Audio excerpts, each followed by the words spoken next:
dumbbell curls like seated. You want to start with biceps? Bro, it's been going great. Because the whole point of like, the whole point of like just normal dumbbell curls, like standing, essentially anything that isn't like super focused, is literally just a swing around heavy ass fucking weight. It's literally just a swing. I think it's hard to hit your biceps efficiently when they're getting worked indirectly. When you're hitting a lot of your back movements, and then by the time you actually get to hitting bis to the full extent, you're already fatigued. That's not what I'm saying. I'm saying like. Is that? I mean, I thought that's what you were saying. No, I'm saying I start with them because since like bicep curls themselves are not actually super efficient at directly just like isolating, like it's not isolationist movement. So what's the fucking point of going super light on them and like controlled if you're just gonna do another isolationist movement later? So I've literally just been taking, I've been taking the 60s and just fucking they're not like you do see they're not like complete like fucking So I just start with like 3 sets of those and I just like I'll do hammers or curl or whatever, and then I'll go over to like an isolation machine and then I'll do like more curls, and it feels great. It feels awesome. I've been doing that to start. So I think I'm gonna start with that. Like you mean like an incline seated? I would just like on the little seated bench. Just take like 60s and just that's like fucking great. 60s great. I'd like 50s. Well, here's the thing. Like, I started at like 45. Now, like, wait, if I'm starting with these, I actually feel really good. I feel like I can go much heavier. But I agree with what you're saying. If you're fucking one of those people, okay, you're taking the 25 pounders and you're just if you're doing it and you want to use it as an isolationist movement in place of like a preacher, then that's fine. But if you're doing it and you like turn around and you like see someone doing the 80s and you're like, you can't possibly do them any other way that I'm doing them in order to get proper optimal fucking bicep fucking volumetricity. No, shut your bitch ass up. Shut your fucking mouth. Like, I don't know. I feel like here's the thing is if you're taking like why would you even take light weight for a finisher? Like why would you not just properly stimulate your fucking muscle in a different way? I mean, I feel like I don't know. But at the same time, if you're gonna turn around and like shit on everyone else who isn't doing it the exact way that you're gonna do it, because like people are always like, you need to like stop you going on curls, and like like if you want to perfectly target only the bicep and you want to maximize like fucking muscle connection, okay? Well, it's just like they're turning into an isolationist movement with like a lighter weight, and it's like that's fine, but there are other isolationist movements to do that are way more like preachers with like a better resistance profile. And so if you're gonna do curls, bro, just fucking make them heavy so like you get big muscles, you know. And you look sick while you're doing it, bro. Yeah. Why would you not want to fucking rip the 60s on curls? That's what I'm doing. I went from, and it's also like if you start with them, bro. Like I've never done 60s for curls before, and now I'm just busting them out because I'm like fresh.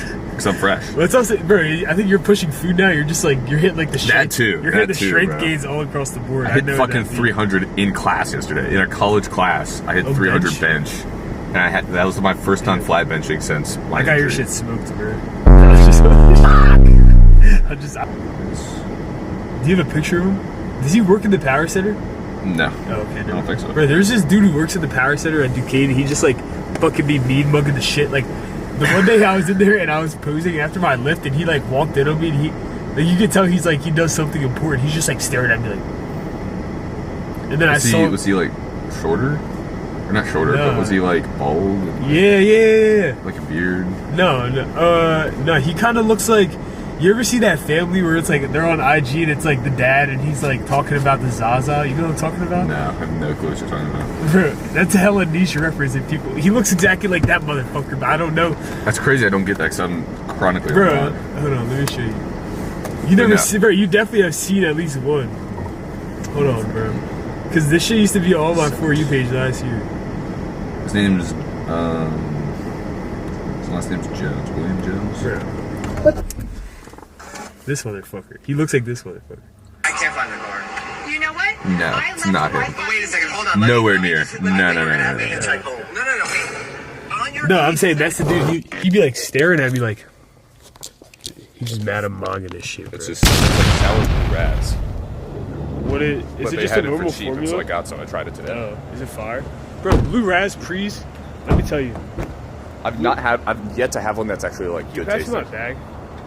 Well, someone's calling. I'm sorry. Bro, let me tell you guys a quick little story. Yeah.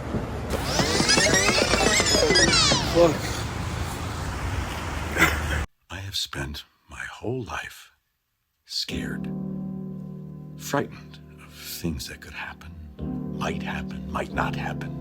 50 years I spent like that, finding myself awake at 3 in the morning. Ever since my diagnosis, I sleep just fine. You understood what I've just said to you? Yes. Lung cancer. Inoperable. Why run away? What did you feel you had to run from? Doctor, my wife is 7 months pregnant with a baby we didn't intend. My 15-year-old son has cerebral palsy. I am an extremely overqualified high school chemistry teacher. When I can work, I make $43,700 per year. I have watched all of my colleagues and friends surpass me in every way imaginable, and within 18 months, I will be dead. You need to understand. I have to hear one more time that you did this for the family. You did it for me. I liked it. I was good at it. And I was alive. That's for sure. She loves me intention, but I can that she gives to me. Showing out right now with a my girl. She got me watching too, 'cause she knows. Oh, she knows. Like, you know, we've been talking about not putting as much self-value into like one lift. Yeah. Literally the other day, I think Mr. Fenn put something on his story saying something similar. Or on his YouTube channel, like, because I watched his new vid. What do you say? There's some about, like, you know, like not putting as much value into one lift. Like, there's more to it than just one lift. Bro, I always be saying that. And I was really thinking about that the other night, and then I went and hit my lift, and holy fuck, was I so fucking demoralized. Like, I could not practice what I was preaching. It was such a demoralizing lift. I actually just felt so horrible. Bro, I mean, and that's still carrying on. As much as I think that the main thing about that, you know, principle, like not, you know, putting your whole self-worth into one lift is being self-aware about it, right? Because ultimately, you know now, like, I shouldn't have done that. But if you constantly think like that, and you constantly have these cycles where you feel like that, and you feel like, you know, oh, well, you know, I'm worth less than this person because I'm not as fucking jacked as them. Really, you know, not only is comparison the thief of joy, but you're never going to feel fulfilled because there's always going to be somebody better than you. But we all have bad days. I think that's a normal thing, especially if you go to the gym consistently. Like, there's hella times I leave the gym like, damn, like, I wish I had a better lift, but I don't know. I feel like really the main thing is like not, for me, it was like not so much my physique, but like lifts like power, like, you know what I mean? Like, if I attempted a PR and I failed, it would be like the end of the world, bro. Yeah. Or like for like my meet that I had, right? And I bombed out on deads, bro. The last time that happened, I'm gonna be so honest with you, Ryan. I literally, you told me you had like a phase of like sad misery and sadness. Not even misery. I'll be so fucking transparent to this camera right here. I literally chiefed the cart till like never ending like demoralization and like fucking brain rot, and probably lost like, you know, at least half of my brain cells at the time. It's like self-destructive behavior. It is. Come out of like putting too much. Because the other night I fucking had a horrible lift, got home, and I had like a stupid amount of food because I was sad and fucking upset. Yes. And it's like these coping mechanisms. I don't know. I think that the biggest thing is that you're able to be self-aware about them and you don't constantly fall into them. And it's like if you take action like that, you can pull yourself back out of it and realize, okay, well, maybe I shouldn't do this because, you know, you see the consequences of it. I feel like it's when, you know, you make like an excuse, right? Like, oh, I had a shitty lift, so that means I need to eat more and I need to have a refeed. And it's like you get into this constant cycle. It's not even that. It was just like, I was just fucking sad. I was eating, like, you know, people get sad to eat a fucking pint of ice cream. I got sad. I had an extra packet of gnocchi that night. But that's, bro. Just sat in my bed. Not even that. I mean, we're comparing apples. And like half a pint of chocolate milk, so. It's not that bad, though, bro. It's anabolic as hell. Like, I think that it could be a lot worse, right? Like, you could have a bad lift. And this was like, for the longest time, this is what I struggled with, is if I had a bad day, or, you know, I had something like an unfortunate circumstance that happened in my life, I would just turn to external things for happiness, right?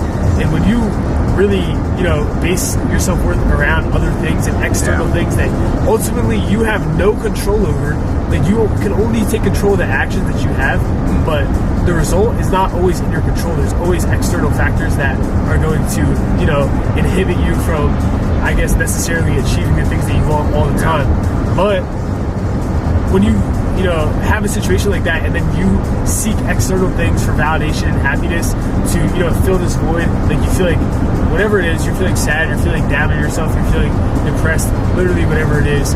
If you continuously do these things, you fall into these vicious coping mechanisms and cycles that now every single time you have an outcome that doesn't go your way, you feel like you have to respond in a way where, you know, you have to do something to make you more happy because you're in a state of sadness. And really, that just comes from lack of, you know, being able to sit with your emotions and deal with them, but also, you know, not reflecting on yourself and the action that you take, and really just putting it to the side because, you know, you don't want to face these problems by yourself. And really, I feel like that's a huge problem with everyone, right? Like, everybody does that shit. I think it's somewhere, I don't know don't know if you put this. I can't remember if you put this in last video or not, but the trench analogy I was using. Yeah. You got to be really mindful of like when you're because getting in that trench, getting in that like fucking like tucked away state is like a natural thing that like you just want to do, like slipping into comfort. Right. Then you just gotta be mindful of when you're like slipping back into that comfort state, or when you're trying to like your body and your like mind are trying to like pull you back in that trench. Right. And if you can't be motivated by the fact that like you're not where you want to be right now, like if the fact that you're like in this position and you're not where you want to be isn't enough to like keep you motivated or keep you going, like be fucking mad at the trench, bro.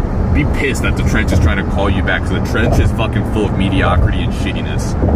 And like you should be fucking pissed. The trench is your fucking boss at your 9-to-5 office job who's never gonna let you promote yourself and just fucking like keep you there, and you're getting stuck in your fucking office job for the rest of your fucking life, miserable.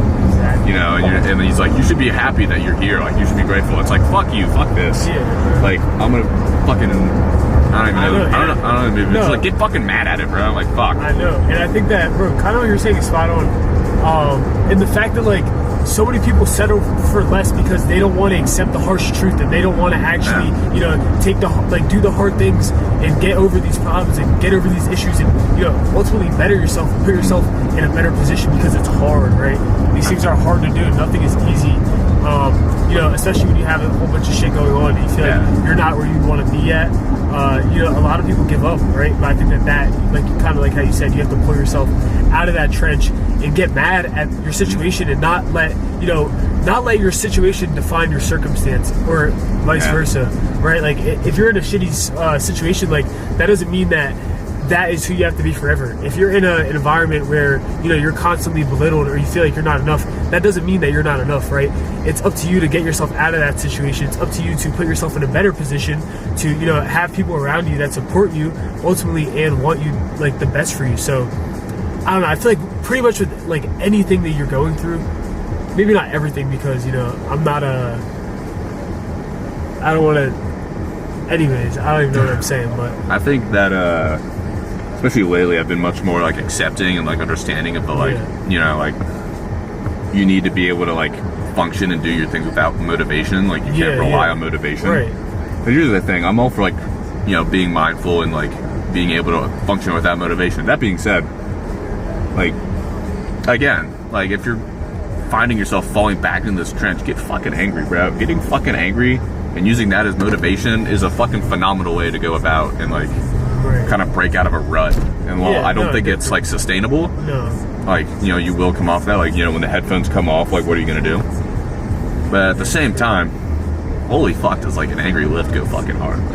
Holy fuck. I had a couple of those. It's a good way to break out of a little rut. No, I know, and that's like I don't know, I've talked a lot about that, like, you know, not attaching your emotions, I guess, to your lift when you go to lift in the gym, like being in a state of solitude and, you know, not being hella stressed out and stuff like that. But ultimately, I feel like what you're saying is right. It's not good sustainably, but if you find yourself like you need, you know, that extra kick, and you can't find the discipline within yourself to, you know, take these actions to the best of your ability, then find something to get mad about, right? Find something to reflect on, or find something for, you know, motivation that can push you to, you know, better yourself. And, you know, I think it's like how Ryan said, when you're constantly looking for motivation, like all the time, if you can't find motivation, you'll get upset that you can't find motivation. It's easy to fall into the like trap of like, rather than getting mad and focusing it into your lift, you get mad at yourself and you get upset and you get sad and you get into that funk. Yeah, definitely. And I think that kind of like how you said, you know, you start to blame yourself because it's like, why can't I do these things? Like I know I have to do this, but I can't bring myself to do it. And I feel like, you know, that's something that a lot of people struggle with, is you have action that you know you need to take, and sometimes it's hard, right? Because like ultimately life is fucking hard. It's you know, you have a lot of things that you're going, like everybody has situations and problems they're going through, but I think that being able to look through these things and really just kind of like how Ryan said, kick yourself in the ass and tell yourself that, you know, you need to get on the horse and you need to get to work, because be mindful of when that trench is like. Yes, and when you're in that trench, and be mindful of when, you know, you're falling back into these, you know, old, you know, coping mechanisms or these feelings of sadness and not being motivated and wanting to, you know, ultimately losing sight of the vision, right? And I think that, I mean, I can speak for myself. I don't know about Ryan, but I think a big part of that for me personally was building a relationship with God and realizing like some things are out of my control, but ultimately I have to do all that I can to put myself in the best position, and I feel like everything else will fall into place. And that's just how I feel with my faith. But I think it's the same principle, really, even if you don't believe in God or Jesus or whatever it is, right? Whatever your moral code is, if you align your actions with what you want, then ultimately, how could you fail? How could you not achieve these things if you're giving something your all day in and day out, even on the days that you don't want to, and finding ways to push yourself more and more and more and more when it gets harder, right? And that just really, that's a testament to your character and being able to push past hard things, being able to push past hard times, and really, not tie your self-worth to like one situation or the outcome of one circumstance, because you're worth so much more than that. You're worth so much more than one situation, one outcome, and it really is how you respond to being put in hard situations and times where you're gonna lose. Still recording. It is. Hey, you're not your fucking khakis. Anyways, but yeah, I don't even remember. I was low-key spitting there. What was I saying? You were saying you're not tied into like your own one thing. Yeah, exactly. Like, it's literally the fucking Fight Club. You're not your fucking khakis. You're not this. You're not that. Yeah. You are you. You are what you make yourself. This is very true. And I feel like so many times, we make excuses for ourselves, like, I can't. I'm tired and I had work, and I really do want to go to the gym, but I had work and this and that. Guess what? Cry me a fucking river, okay? I don't care. Sorry, that's all right. Let me not say that. But ultimately, bro, it's the truth. How are you going to let external things affect the actions that you take? If you really want something that bad, you really want to achieve something, and you really want to have something, you would go out of your way to find motivation to continuously do these things, and on an even bigger scale, have the discipline to do these things, because you know that the result of this is going to get you to where you want to be. So get your fucking sleep in, bro. You can't even fucking think. You can't even fathom half this shit when you're sleep deprived, bro. I mean, I'm sleep deprived right now, but the caffeine's got me locked in. So but it's okay. There will be a wall. But there will be a wall. Yeah, we found that out this year. I found that out. I found that out last year, bro. I forgot about it. Like being back here, I just thought being back in this environment would just simply. I could just negate that fucking debuff. No, forgetting that I'm a it's fucking. It's like you get instantly nerfed. Horrible. It's bro. like you have the Gatorade symbol in 2K. It's like you can't do anything. You're just living in a state of I don't even know, just a state of you can't delirium. even. Yeah, no, literally you're in a state of delirium. That's how I'm feeling right now. I'm feeling fired up and passionate. So I have to do 40 minutes of cardio here. So that'll be fun. 40 minutes. I already did my 40 minutes. I'm gonna do 40 minutes. I'm gonna have my meal. I'm gonna give Nick a little talking to if he comes out of this. Nicholas Get this out. Nicholas Gray appreciation.